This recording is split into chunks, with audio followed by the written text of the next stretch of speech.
आखिर क्यों राक्षसों ने राजा विक्रमादित्य की बलि काली माता को चढ़ाई। राजा भोज दरबार पहुंचे और विक्रमादित्य के सिंहासन पर बैठने लगे। इस बार उन्हें एक और पुतली ने सिंहासन पर बैठने से रोक दिया। उसने कहा, यहाँ बैठने के लिए तुम्हें राजा विक्रमादित्य जैसा होना पड़ेगा। इतना कहकर वह विक्रमादित्य के गुणों को बताने के लिए कहानी सुनाने लगी। सालों से शासन करते हुए एक बार राजा विक्रमादित्य के मन में हुआ कि प्रजा की खुशहाली के लिए एक यज्ञ करना चाहिए। उन्होंने शुभ मुहूर्त देखकर कई हफ्ते तक चलने वाला विशाल यज्ञ शुरू किया। राजा रोज मंत्रों का उच्चारण करके अग्नि में आहुति देते थे। एक दिन यज्ञ के बीच में ही गुरुकुल के एक ऋषि वहां पहुंचे। उन्हें देखकर राजा विक्रमादित्य उठकर उन्हें नमस्कार करना चाहते थे, लेकिन यज्ञ की वजह से वो ऐसा नहीं कर पाए। उन्होंने मन ही मन ऋषि को प्रणाम किया। राजा की विवशता को देखकर उन्होंने विक्रमादित्य को आशीर्वाद दिया। कुछ देर बाद यज्ञ खत्म होने पर राजा ने ऋषि को दोबारा प्रणाम किया और आने का कारण पूछा। ऋषि ने बताया, मेरे 8 शिष्यों का जीवन खतरे में पड़ गया है। वो लकड़ी लेने के लिए जंगल गए थे और तभी वहां 2 राक्षस आए और उन सभी को पकड़कर पहाड़ी की ऊंचाई पर ले गए। शिष्यों को ढूंढते हुए जब मैं वहां पहुंचा तो राक्षस ने बताया कि उन्हें मां काली के समक्ष बलि के लिए तंदुरुस्त क्षत्रिय चाहिए थे, इसलिए उनके शिष्यों को पकड़ा है। साथ ही राक्षसों ने चेतावनी दी है कि अगर कोई वहां उन बालकों को छुड़ाने के लिए गया तो वो उन्हें पहाड़ी से फेंक देगा। हाँ, अगर कोई मोटे पुरुष को बलि के लिए लेकर आएगा तो वो बच्चों को छोड़ देंगे। ऋषि की पूरी बात सुनने और उन्हें इस तरह परेशान देखकर राजा विक्रमादित्य ने उस पहाड़ पर जाने की इच्छा जाहिर की। राजा ने कहा, हे ऋषिवर, मैं क्षत्रिय और हट्टा-कट्टा दोनों हूँ। वहां जाकर मैं स्वयं मां की बलि बन जाऊंगा और आपके शिष्यों को राक्षस छोड़ देंगे। राजा की यह बात सुनकर ऋषि बहुत हैरान हुए। उन्होंने कहा, ऐसा नहीं हो सकता है। मैंने स्वयं को बलि बनाने का प्रस्ताव दिया था, लेकिन राक्षसों ने ठुकरा दिया। अब स्वयं राजा की बलि न तो राक्षस स्वीकार करेंगे और न मैं ऐसा होने दूंगा।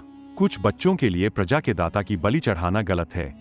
ऋषि की किसी बात को राजा ने नहीं सुना और पहाड़ पर जाने की जिद करने लगे।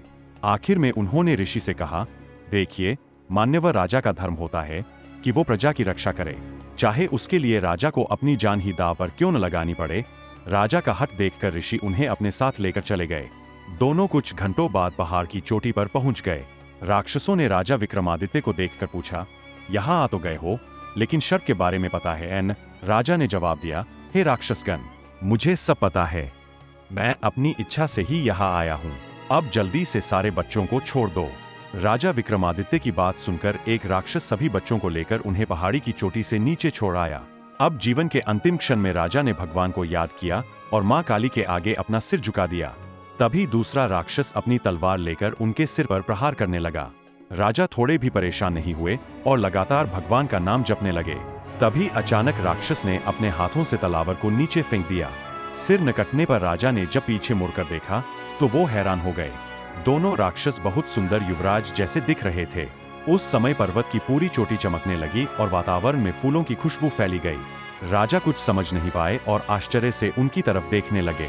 तब दोनों ने राजा को बताया कि वो इंद्र और वरुण देवता है, जो उनकी परीक्षा लेने के लिए आए थे। दोनों देवों ने कहा, हमने तुम्हारी बहुत तारीफ सुनी थी, इसलिए देखना चाहते थे कि तुम अपनी प्रजा के लिए क्या कुछ कर सकते हो। अपनी प्रजा के लिए जान दांव पर लगाने में तुम संकोच करोगे या नहीं? हे राजन, आपके अंदर प्रजा के लिए इतना प्रेम देखकर हम बहुत प्रसन्न हैं। इतना कहने के बाद दोनों देवों ने राजा विक्रमादित्य को आशीर्वाद दिया और अपने लोक चले गए। कहानी पूरी होते ही पुतली मधुमालती ने राजा भोज से कहा कि अगर आपके अंदर भी ऐसे गुण हैं तो ही सिंहासन पर बैठने के लिए आगे बढ़ना, वरना इस बारे में कभी सोचना भी नहीं। इतना कहकर पुतली वहां से उड़ गई। नवी पुतली की बात सुनकर राजा भोज सोच में पड़ गए। ऐसी और कहानियों के लिए चैनल को सब्सक्राइब करें।